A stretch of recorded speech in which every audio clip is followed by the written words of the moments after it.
The real reason behind Trump's sudden U-turn on Project Freedom is now coming into focus amid growing regional backlash.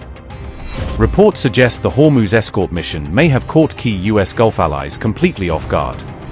Angered by the surprise operation, a major Arab ally reportedly restricted U.S. access to a key airbase and airspace. The ambitious mission reportedly unraveled within 36 hours after facing strong diplomatic pushback from regional partners. Trump's dramatic U-turn on Project Freedom has exposed rising tensions between the United States and its key regional allies, highlighting deep diplomatic strain during the Gulf crisis. Reports say the Hormuz escort mission was abruptly paused after Washington came under significant pressure from Saudi Arabia over the way the operation was launched and managed.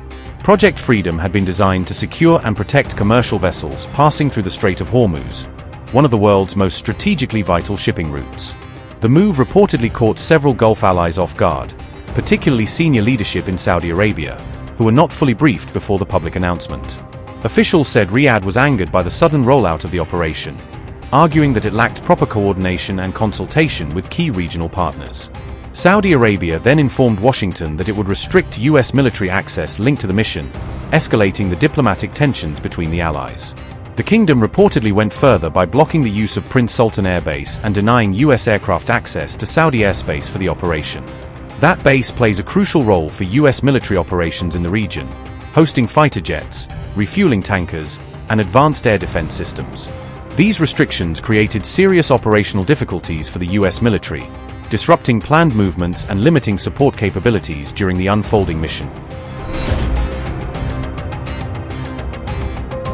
Trump held a call with Saudi Crown Prince Mohammed bin Salman in an attempt to ease rising tensions over the unfolding military operation.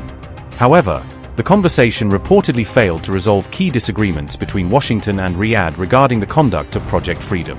Trump also reached out to the Emir of Qatar after the operation began on May 4, as regional concerns over escalation intensified. A Qatari official later said the Emir emphasized the importance of de-escalation and maintaining stability in the Gulf during the crisis. A Middle Eastern diplomat added that the United States had not coordinated with Oman until after the public announcement of the mission. Facing mounting pressure from regional allies and growing diplomatic friction, Trump ultimately paused Project Freedom just 36 hours after it began. Donald Trump has announced the launch of Project Freedom, a U.S.-led initiative aimed at helping dozens of merchant ships stranded in and around the Strait of Hormuz, starting from May 4. Trump described the operation as a humanitarian gesture intended to assist neutral country vessels and their crews caught in the war zone, many of which are running low on supplies while waiting for safe passage. However, U.S. officials later clarified to outlets such as the Wall Street Journal that Project Freedom would not involve direct naval escorts in the way his initial remarks implied.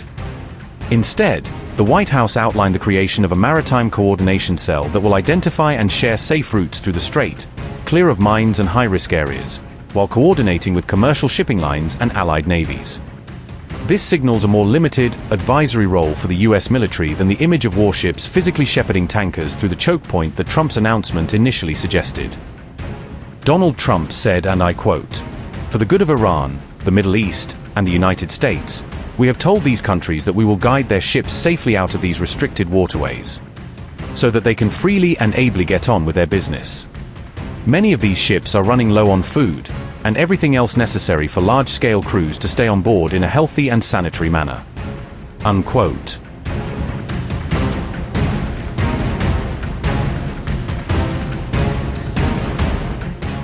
U.S. Central Command, CENTCOM, has confirmed that its forces will begin supporting Project Freedom from May 4, integrating the initiative into its broader regional maritime security posture. CENTCOM has framed the mission as critical for both regional security and global economic stability, given that the Strait of Hormuz normally carries roughly 1/5 of the world's seaborne oil and LNG traffic. The command says more than 100 land and sea-based aircraft, including maritime patrol planes, fighters, and surveillance platforms, will provide surveillance, protection, and rapid response capabilities along the agreed safe corridors. Multi-domain unmanned systems, such as drones and unmanned surface vessels, will also be deployed to monitor mine-like threats, detect suspicious boats, and enhance maritime domain awareness without fully committing large warships. Around 15,000 U.S. service members across the Persian Gulf and Gulf of Oman are expected to contribute to Project Freedom, mainly in support, logistics, and intelligence roles, underscoring the scale of the operation even if direct combat is being avoided.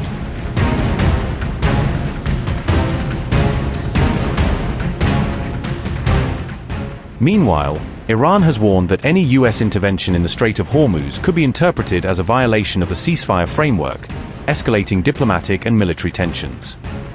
Lawmaker Ibrahim Azizi, head of the Iranian Parliament's Foreign Policy Committee, stated that any move by the US Navy into the strait under the guise of freedom of navigation would trigger serious consequences.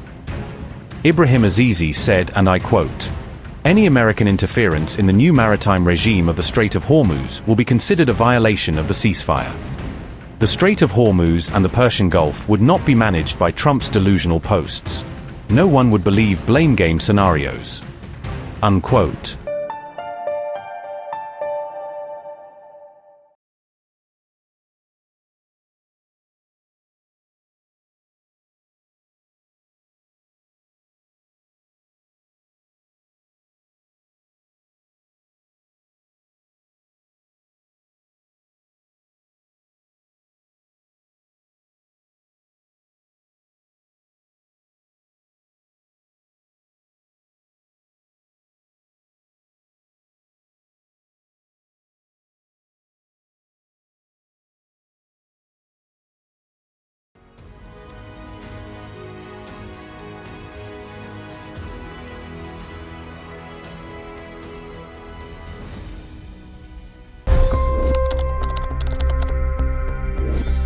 $25 crore गरीब गरीबी को परास्त करके बाहर निकले।